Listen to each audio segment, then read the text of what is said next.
good evening po sa ating lahat. Ito na naman si Len at narito na naman po tayo para sa ikatatlong araw o third day ng ating pag-share ng ating devotion. Ayan, video para sa ating pag-aaral ng devotion. And isa rin po sa dapat ko ipagpasalamat. Salamat po kay Lord sa pag-bless sa akin ng aking mga amo na mga bagay na pangangailangan ko para dito sa aking personal pagkain, mga shampoo and everything, mga borloloy or kung ano sa katawan. And ayan, and I pray that God will continue to bless my employer and maging daluyan ang pagpapala, Panginoon, upang mas lalo niyo pa akong pagpalain upang maging pagpapala din sa iba. But bago ang lahat ng ating pag-aaral, huwag natin kakalimutan na laging manalangin sa Diyos para gabayan tayo sa ating magiging pag-aaral. So tayo na pong manalangin. Ama namin Diyos na makapangyarihan sa lahat, muli nagpapasalamat po kami sa inyo, Panginoon, na ngayon ay magbubulay-bulay muli kami at mag-aaral ng inyong mga salita, Panginoon. Dalangin po namin, Panginoon, na ang magiging pag-aaral na ito, Panginoon, ay makatulong para sa bawat isa sa amin, para sa aming paglagong espiritual, Panginoon. At nawa, Panginoon, sa aming mapapakinggan, buksan mo po ang aming puso, isip at kaluluwa, Panginoon, upang ito ay lubos na maintindihan, Panginoon, at maisabuhay namin upang maging gabay para sa matagumpay na paglakad para sa pagsunod sa inyong mga salita. Muli, binabalik po namin ang lahat ng papuri at pasasalamat sa tanging pangalan ng ibugtong na anak na si Jesus. Amen. So, babasahin ko po muna. Sabi sa Lucas 17:3, kaya't mag-ingat kayo. Kung magkasala sa iyo ang kapatid mo, pagsabihan mo, at kung siya'y magsisi ay patawarin mo. Ang message, isa pang muling paalala sa atin ni Jesus na kailangan daw nating mag-ingat. At kapag daw nagkasala sa atin ang ating kapatid, lalo na sa pananampalataya, at ito daw ay nagsisi ay patawarin mo. Ang application naman, ang mga paalala na ito ni Jesus ay para din sa ikabubuti natin. Dahil ang demonyo or ang ating kalaban ay tuso.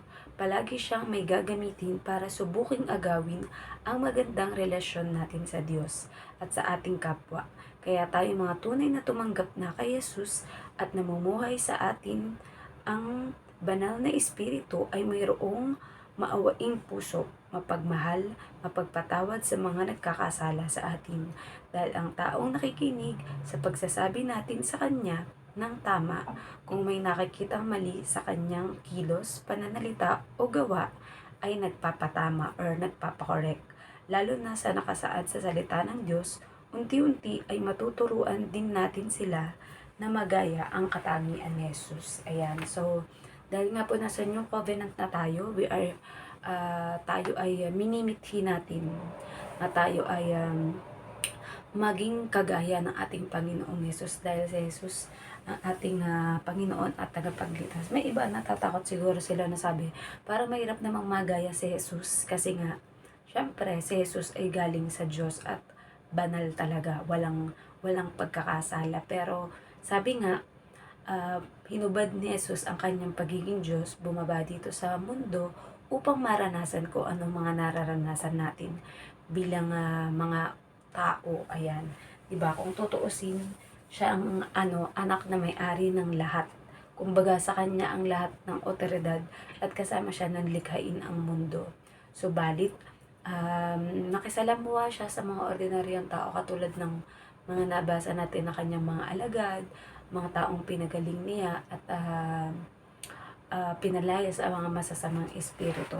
Dito naman itinuturo sa atin na yun nga lang, mag-ingat tayo kasi minsan hindi natin alam kung ano ang mga kayang magawa ng mga taong ginagamit ng kaaway o ni Satanas para gamitin para tayo ay sirain, para tayo ay panghinaan ng loob o panghinaan ng pananampalataya. But lagi natin ipanalangin sa Diyos na tayo ay gabayan upang ang magagawa at masasabi natin, and syempre mapatawad natin yung ating kapwa kahit gaano man kasama ang kanyang magawa, at lalo na kung humingi ito ng tawad sa iyo.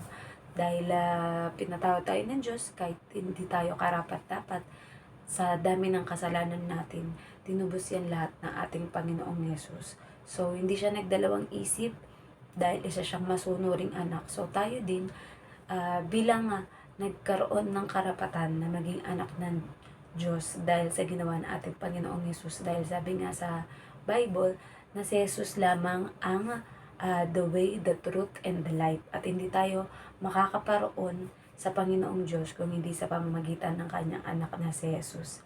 Kaya para sa mga hindi pa tumatanggap sa ating Panginoong Yesus, ayan, nawain makatulong ang ating pag-sharing ng devotion na ito para unti-unti ay mas makilala ninyo ang kabutihan at pagmamahal sa atin ng Diyos sa bawat araw. Yun palang nagigising tayo sa bawat araw, malakas at lahat ng mga bagay ay provided sa atin.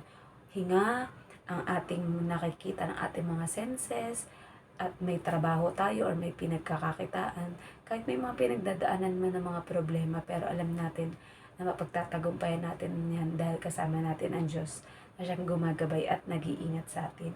Ayan, and sa yun nga, always ask the Holy Spirit to guide us and protect us, and yung mga magagawa nating desisyon sa mga bagay tulad ng pagpapatawad sa ating kapwa ay magagawa natin sa tulong ng Diyos na ating Panginoong Yesus at ng banal na Espiritu. So, hanggang dyan na lang muna ulit po tayo, and nalangin po tayo para sa ating pagtatapos. Ayan, Ama namin Diyos na makapangyarihan sa lahat, maraming salamat po dahil alam po namin na iniingatan nyo kami, Panginoon, para sa mga gawa ng kaaway, Panginoon. Sila ay talunan na, Panginoon. Ang gawa ng demonyo, Panginoon, ay hindi magtatagumpay para sa amin ng mga sumasampalataya, nananalig, at we have faith at pananampalataya sa inyo, Panginoon. Dalangin po namin, Panginoon, na patuloy niyo kaming patibayin anuman ang mga pagsubok na aming pagdaanan, Panginoon, sapagkat alam namin na hindi mo kami iiwan ni pababayaan man. Muli, binabalik po namin ang lahat ng papuri at pasasalamat sa tanging pangalan ng inyong bugtong na anak na si Jesus. Amen. So, God bless po sa ating lahat, and see you again next day. Bye-bye!